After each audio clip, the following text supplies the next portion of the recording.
How to link your Disney account to your Epic Games account. The first thing you want to do is open up any web browser. Now head over to epicgames.com. Make sure to sign into your account. Now you want to click on your username. Then from here, click on the option of account. Now from the left hand side panel, you want to click on the linked accounts option.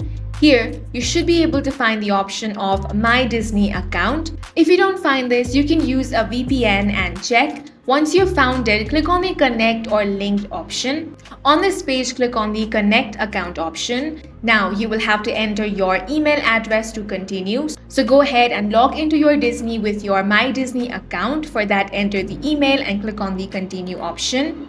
On the Link Your Disney and Epic Games account section, click on the Link Accounts option. Before doing that, make sure to toggle on the option of Unique ID. Once you link the account, you're going to get a pop-up box that says your Disney account has now been connected to your Epic Games account, and that's it for this video. If you found this useful, make sure to hit the like button and subscribe for more videos like this.